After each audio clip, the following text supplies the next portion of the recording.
हालांकि universal joint का mechanism काफ़ी सिंपल दिखाई देता है, लेकिन इसके पीछे की इंजीनियरिंग काफ़ी कॉम्प्लिकेटेड और इंटरेस्टिंग है। किसी भी यूनिवर्सल जॉइंट को बनाने में 3 बेसिक पार्ट्स का यूज़ किया जाता है: 2 योक्स और एक क्रॉस। इन पार्ट्स को असेंबल करने पर हमें यूनिवर्सल जॉइंट मिलता है। जब इस जॉइंट के थ्रू पावर ट्रांसफ़र करनी होती है तो इसमें कुछ चेंजेस आते हैं। फर्स्ट केस में यूनिवर्सल जॉइंट में स्ट्रेट लाइन में पावर ट्रांसमिट करनी होती है, तो मोशन काफ़ी सिंपल हो जाता है। जो इनपुट शाफ्ट का रोटेशन होता है वो डायरेक्टली प्रोपोर्शनल हो जाता है आउटपुट शाफ्ट में।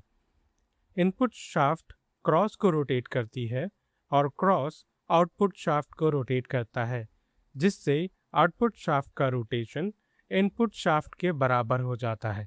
सेम फिनोमेना अगर हम एंगल केस में देखें, जैसा कि सेकंड केस में, जब यूनिवर्सल जॉइंट के मैकेनिज्म में किसी एंगल पर पावर को ट्रांसमिट करना होता है, तब मान लेते हैं कि इनपुट शाफ्ट एक कांस्टेंट स्पीड से रोटेट हो रही है।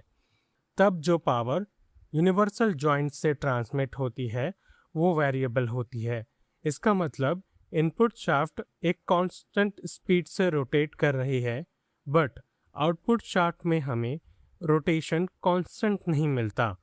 इस फेनोमेना को समझने के लिए हमें क्रॉस में हो रहे मूवमेंट को समझना पड़ेगा। एनिमेशन में हम ये देख सकते हैं कि क्रॉस अपने 360 डिग्रीज के रोटेशन में अपनी एक्सिस को चेंज करता है। इस क्रॉस में ग्रीन एंड्स इनपुट शाफ्ट से कनेक्टेड हैं और रेड एंड्स आउटपुट शाफ्ट से। जब यूनिवर्सल जॉइंट से पावर ट्रांसमिट हो रही है तब ग्रीन एंड्स वर्टिकल प्लेन में रोटेट हो रहे हैं, लेकिन जो एंड्स आउटपुट शाफ्ट से कनेक्टेड हैं उनका रोटेशन डिफरेंट प्लेन में हो रहा है। अगर हमें क्रॉस के रेड एंड्स को इंक्लाइंड प्लेन पर स्पिन करवाना है तो क्रॉस को अपनी ओन एक्सिस पर मूव करना पड़ेगा। एक हाइपोथेटिकल सिनेरियो को कंसिडर करते हैं जिसमें क्रॉस के स्पिन को स्ट्रिक्ट करते हैं, तो इंक्लाइंड एंगल पर पावर ट्रांसमिशन इम्पॉसिबल हो जाता है, जिससे क्रॉस का स्पिन फिनोमेना पावर ट्रांसमिशन के बिहेवियर में चेंजेस लाता है, जिससे आउटपुट शाफ्ट के रोटेशन में वेरिएबल शो होता है। जब इनपुट शाफ्ट 90 डिग्रीज रोटेट होता है तो ग्रीन एक्सिस और रेड एक्सिस के बीच मैक्सिमम एंगल अचीव हो जाता है और क्रॉस का फॉरवर्ड रोटेशन आउटपुट शाफ्ट में ट्रांसमिशन को अलाउ करता है। अगेन, जब इनपुट 90 डिग्रीज रोटेट करता है तो क्रॉस अपनी एक्सिस पर स्पिन करता है और अपनी इनिशियल पोजीशन पर आ जाता है। अगर हम इस मोशन को टाइम डिफरेंशियल डिस्प्लेसमेंट ग्राफ पर देखते हैं तो हमें यह कंक्लूजन मिलता है कि इनपुट शाफ्ट की कांस्टेंट स्पीड आउटपुट शाफ्ट में हमें वेरिएबल आउटपुट मिलता है।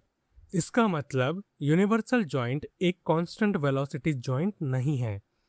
आउटपुट शाफ्ट के फ्लक्चुएटिंग आउटपुट से आउटपुट शाफ्ट में एक जर की रोटेशन यूजलेस हो जाता है। हम इस जर की मोशन को कांस्टेंट वेलोसिटी बना सकते हैं अगर हम एक और यूनिवर्सल जॉइंट को इस पावर ट्रांसमिशन में इन्वॉल्व करते हैं। जैसा इस एनिमेशन में बताया गया है कि first universal joint constant velocity joint एक फ्लक्चुएटिंग आउटपुट देता है और सेकंड यूनिवर्सल जॉइंट में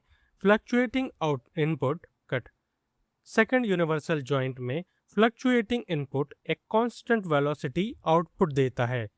इसलिए डबल यूनिवर्सल जॉइंट एक कांस्टेंट वेलोसिटी जॉइंट की तरह काम करता है। आपको यह वीडियो कैसा लगा कमेंट करके अपने सजेशन दीजिए और इस चैनल को ज़रूर सब्सक्राइब कीजिए।